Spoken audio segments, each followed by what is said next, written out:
Too Long Didn't Read, the weekly podcast from the Alan Turing Institute, the National Institute for Data Science and AI. Hello and welcome to Too Long Didn't Read, your source for a balanced look at some of the most interesting and impactful stories in data science and artificial intelligence from the past week. We read so you don't have to. My name is Jonah and I'm a content producer here at the Turing, and this is my podcast partner. Hello, my name's Smera and I'm a research assistant in data justice and global ethical futures within the public policy program at the Turing Institute. So, Smera will be providing the expert information and I will be asking the non-expert questions. Well, I'll do my best, Jonah, but it should be kept in mind that this podcast is not for experts alone.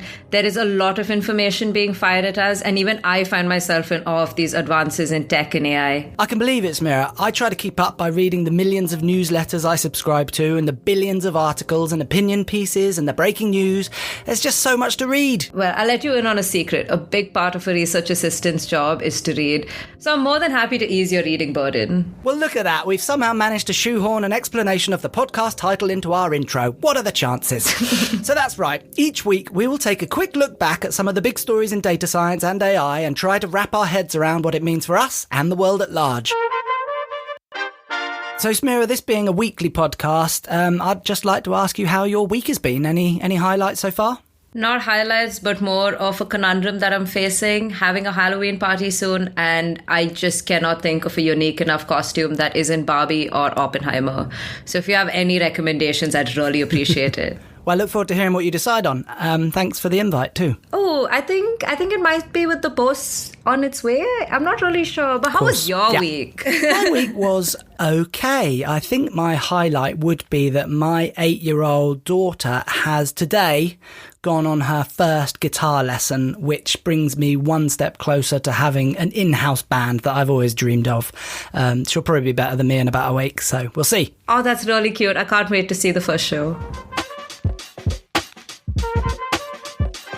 In this week's podcast, we can't overlook the significant developments in the ongoing Israel-Palestine conflict, which escalated dramatically this week, ultimately plunging the region into a state of war. But what part, if any, has AI to play? Smera, I want to talk about disinformation.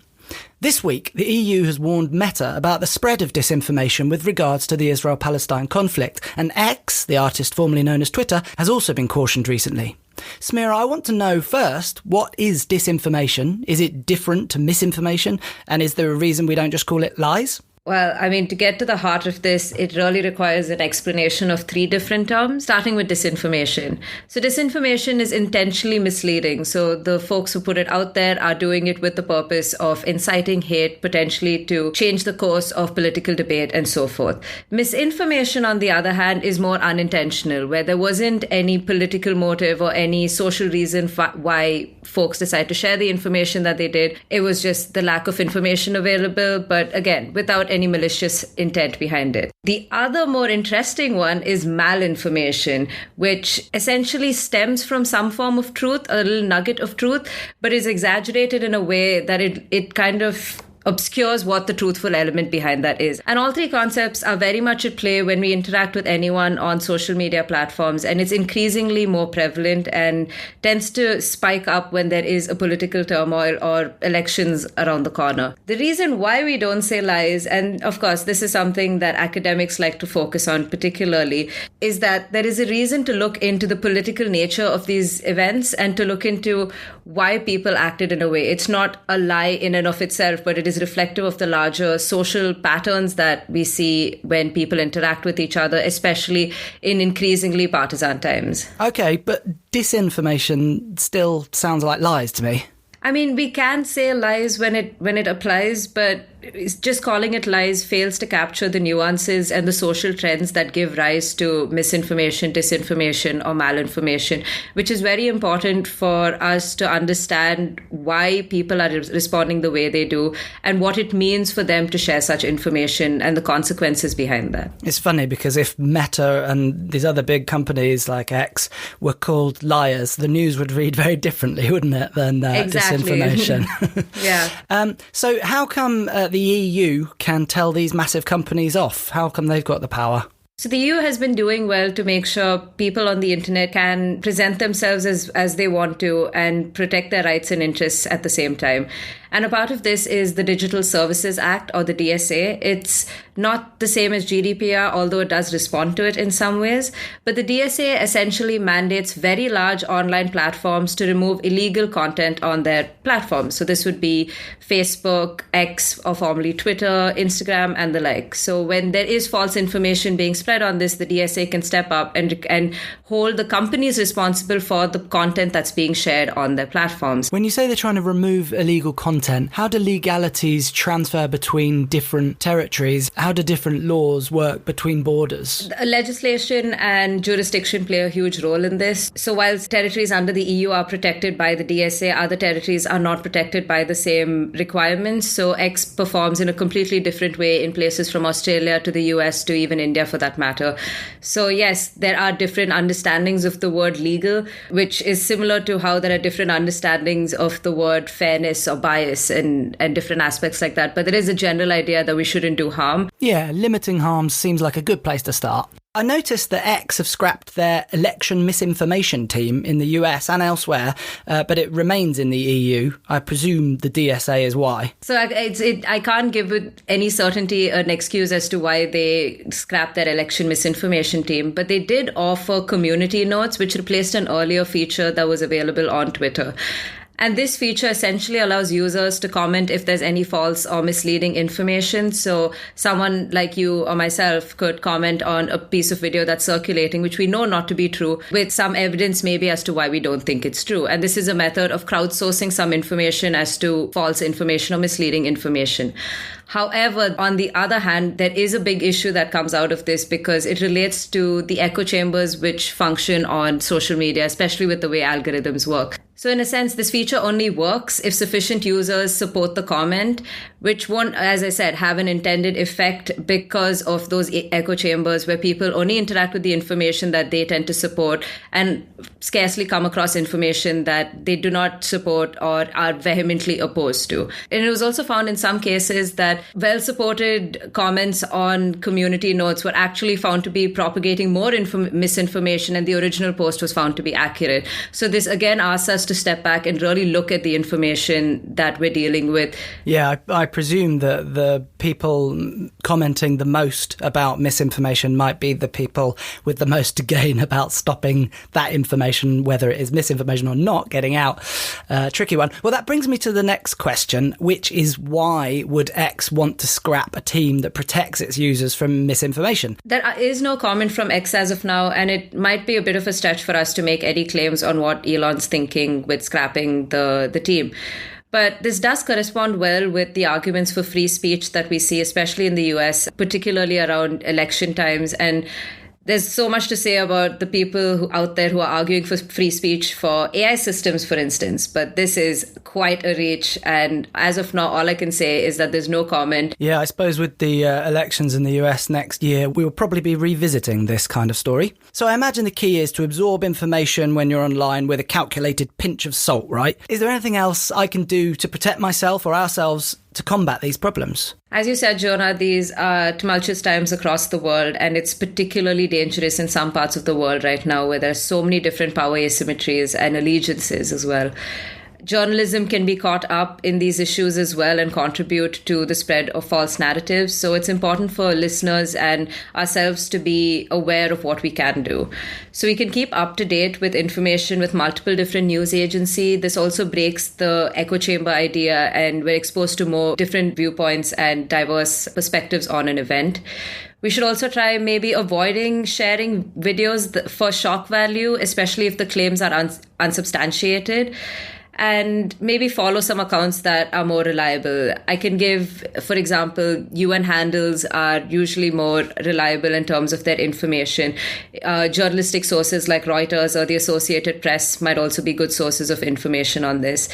And most importantly, I think, considering the time that we're living in right now, it's okay for users and ourselves to really step away from social media channels if the news is triggering or affecting people in any way. There's no reason to contribute to a debate for the sake of contributing to a debate, but to keep ourselves healthy and safe. That's the most important one. That's good advice. Thanks, Mira. And I would add that listening to podcasts like this with balanced views will aid your understanding of the world. I hope so.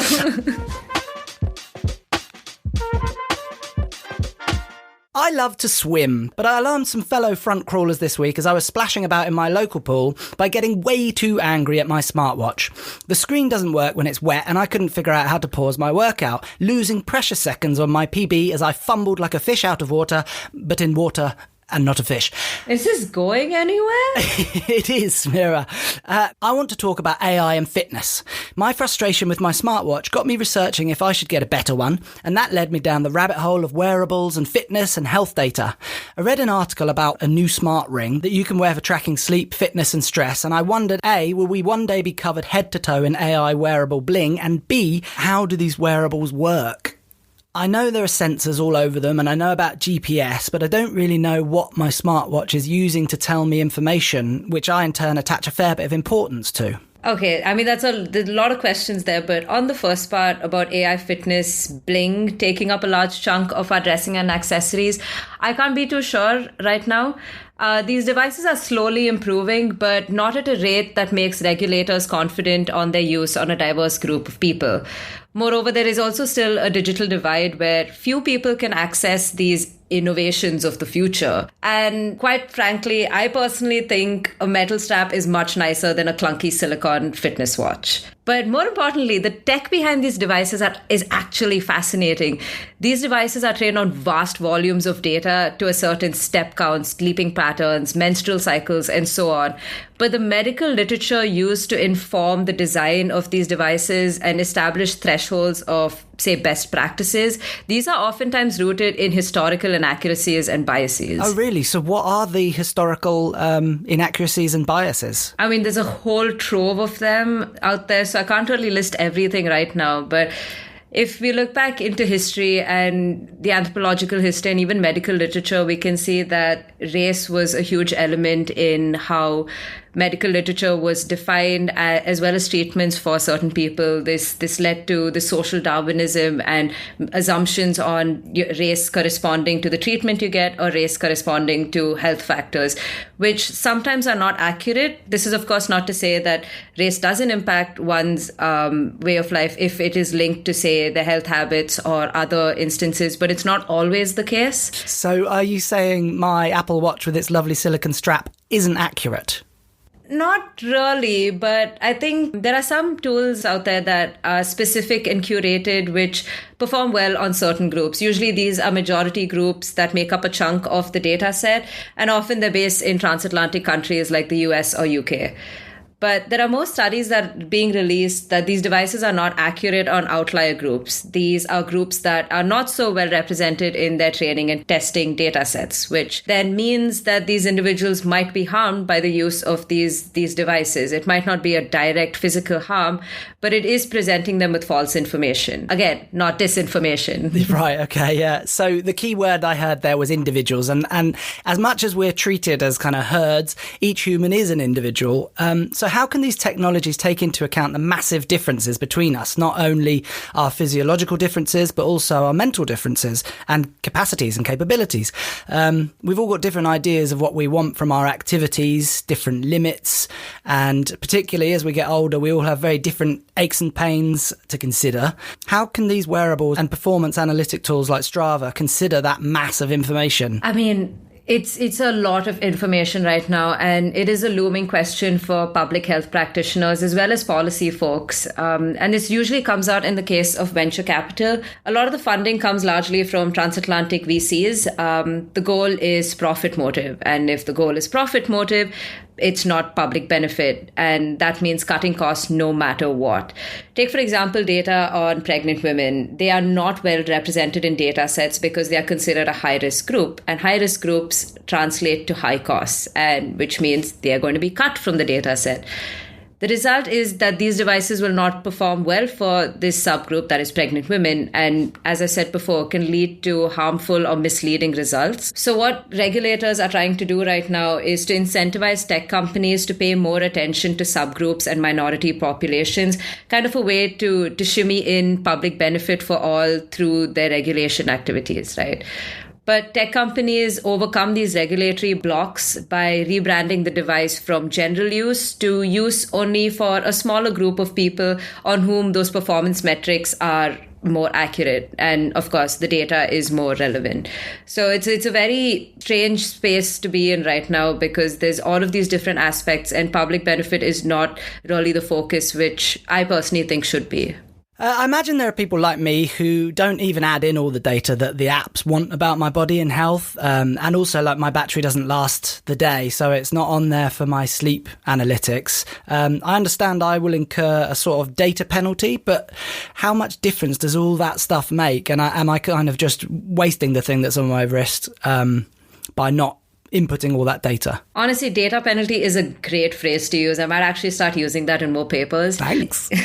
Yeah, so of course, with the rise of generative AI, I think the continuous stream of data is very important. And especially with medical technology, they use feedback mechanisms where more data comes in to further streamline the effect of the application or the device to the individual person. So there is more of that curation through increasing use of data.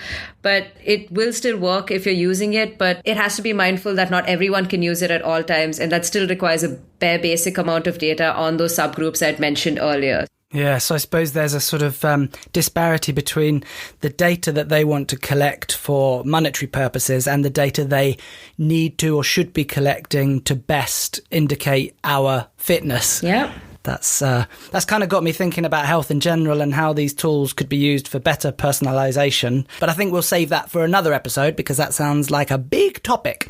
So much to talk about.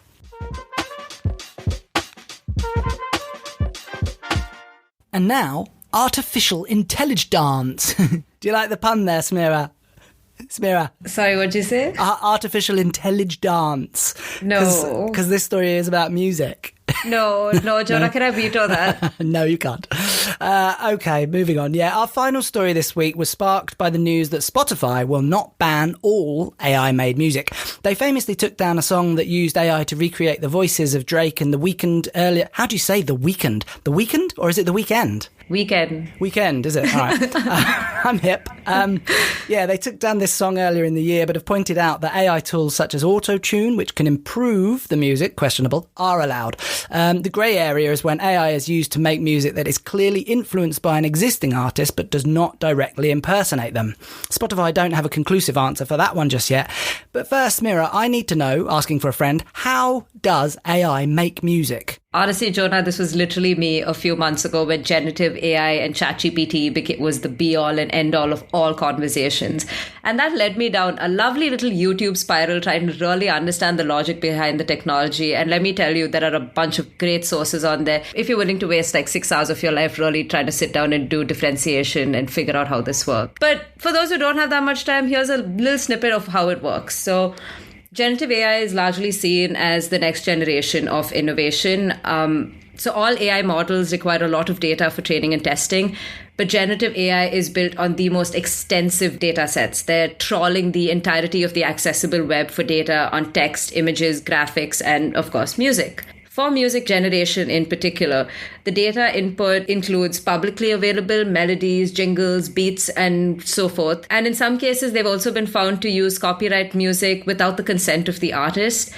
And then this data is fed into a model that essentially provides the probability of the next tone, key, etc. So essentially based on probability scores, they create a form of music, which is a lot of math for music generation, in my opinion. Yeah. But at the end of it, I mean, these are all these mathematical concepts are all there, but it should be noted that AI can't really understand the heart of this, can't really understand this data. So no AI music generation is going to understand the depth and emotion in classic hits like Britney's Baby One More Time. Absolutely. So this problem is clearly going to grow and grow as the technology snowballs. Does it matter? Is it a media frenzy? Will it blow over? And is anything being done to try and keep ahead of the problems? I mean, I'm not denying that it's a media frenzy. It's all anyone wants to talk about. And almost every day you see a new trend on, say, X that relates to some new form of tech that's come out.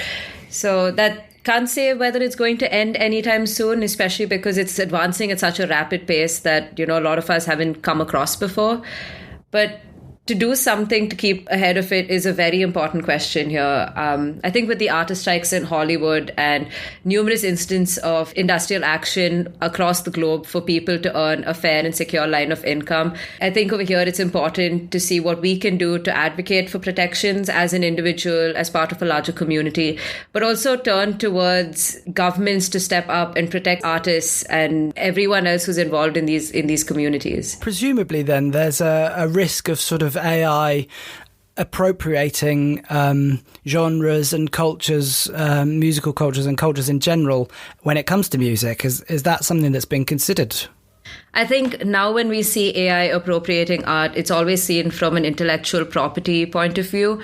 But I think there's a larger social element or a social trend here that reflects something that's been happening for the past few years, if not decades and centuries, where we see music being appropriated or being altered and only certain groups of people profiting off it. For example, I really like electronic music. And if you see some of the headline acts at major events, a lot of them are based in Europe and the transatlantic.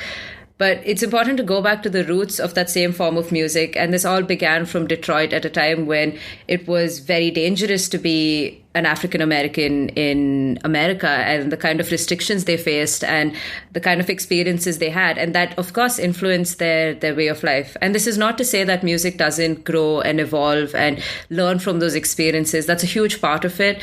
But it does raise a point to look at art that's made by minority groups and what that means for the world and what we can do in being reflective of how we use that form of art. Yeah. So just really opening our eyes to these histories instead of, just the more legal, intellectual property questions of it. Okay, Smira, let's get philosophical. What is art? Oh, that's a hard one to answer. What I mean is, I thought I was the tech expert. I'm not here to answer these questions. What I mean is, if we limit AI in the arts, is it unfair when we allow other industries to go crazy with AI? Why don't the same rules apply, and should they? I mean, this is, again, a really interesting question. There's a lot of debates in AI in art, but there's also a lot of debates in terms of personal data being used to train a machine. So definitely those conversations are taking place, but it's more important for those conversations to trickle down to the average person, because art isn't just something that's made by an exclusive group of people, but is probably something more than that. And maybe the personal data that we have of ourselves is also a form of art because it reflects our experiences and maybe who we are. Is that too philosophical, Jonah? I like that, yeah. That just makes me an artist on so many different levels. Questionable, but sure.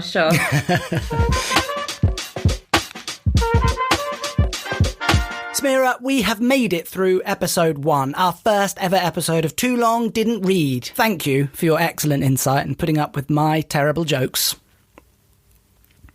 Okay, I'm sorry, was I supposed to say thank you? You can say that's okay. Oh, your jokes are brilliant, don't worry. Okay, I have one more question for you, so that we end on a high. What do you have to feel positive about with regards to AI this week? So this isn't fully AI related, but a group of researchers led by Dr. Astrid Linder at the Swedish National Road and Transport Research Institute in Linköping in Sweden have improved the car crash test dummy to be more reflective of non-male physiology. And this is the first change we've had to this car crash test dummies in over 60 years, which means there can be better data and more informed safety mechanisms in cars. And better data, as we're probably going to uncover in further episodes, is pivotal to overcoming the garbage in, garbage out problem that has plagued AI development for years. So that's a little happy note that we can probably end this episode on, Jonah. Excellent, that is good news. Thank you. So that's all we have time for this week on Too Long Didn't Read. We read so you didn't have to. We've learned that we need to be cautious of the multiple ways to tell a lie or disinform, that AI fitness tools are not only getting the data they need to help us, but the data they want to better sell to us, and that as the AI debate continues, Smira has inadvertently created a new form of art, data art. I love that. Thanks for listening. Find us on Instagram at @TheTuringInst and email us at tldr@turing.ac.uk. Hit or tap the subscribe button, share with those who you think might care, and until next week from Smira and I, goodbye. Bye-bye. Toodles. Ta-ta.